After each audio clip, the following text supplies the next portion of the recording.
Bugünkü paylaşımım payızlıq lobyanı qışa necə saxlayıram, o haqda olacaq.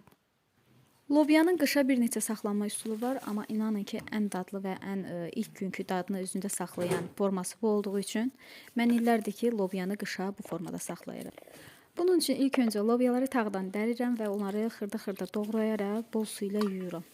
Ayrı bir qazanda isə suyu qaynadaraq həmin doğradığım lobyaları qazana əlavə edirəm və damaq zövqünə görə duz əlavə edirəm. Onu özünüz təyin edə bilərsiniz duzu.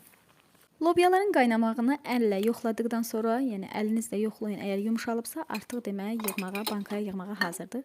Qaynayıb yumşalmış lobyaları steril etdiyimiz bankalara yığırıq. Lobyaları qaynar-qaynar bankaya yığaraq öz suyundan içərisinə əlavə edirəm və ən sonda da hər bir bankaya bir ədəd tetraskilin tabletkası atıram.